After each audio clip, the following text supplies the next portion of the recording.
Hello बच्चों, let's see the question. So the question says phenotype of an organism is the result of. बेटा बात करेंगे हम लोग फिनोटाइप के बारे में.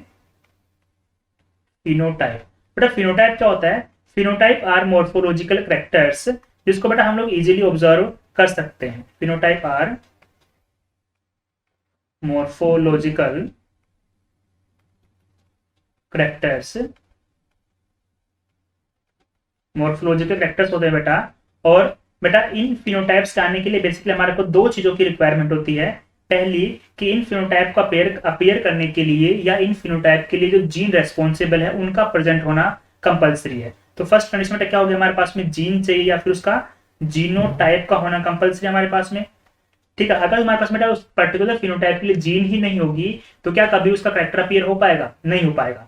सबसे पहली कंडीशन क्या है कि उस पर्टिकुलर कैरेक्टर के लिए जीन का होना मस्ट है.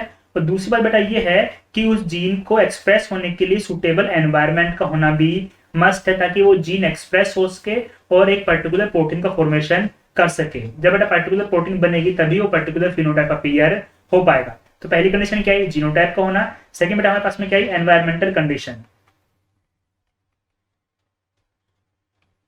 Environmental condition.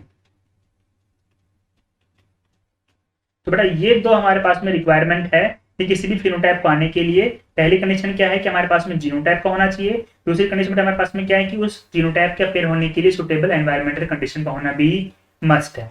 Clear? So according to this our correct answer will be option B. Best of luck.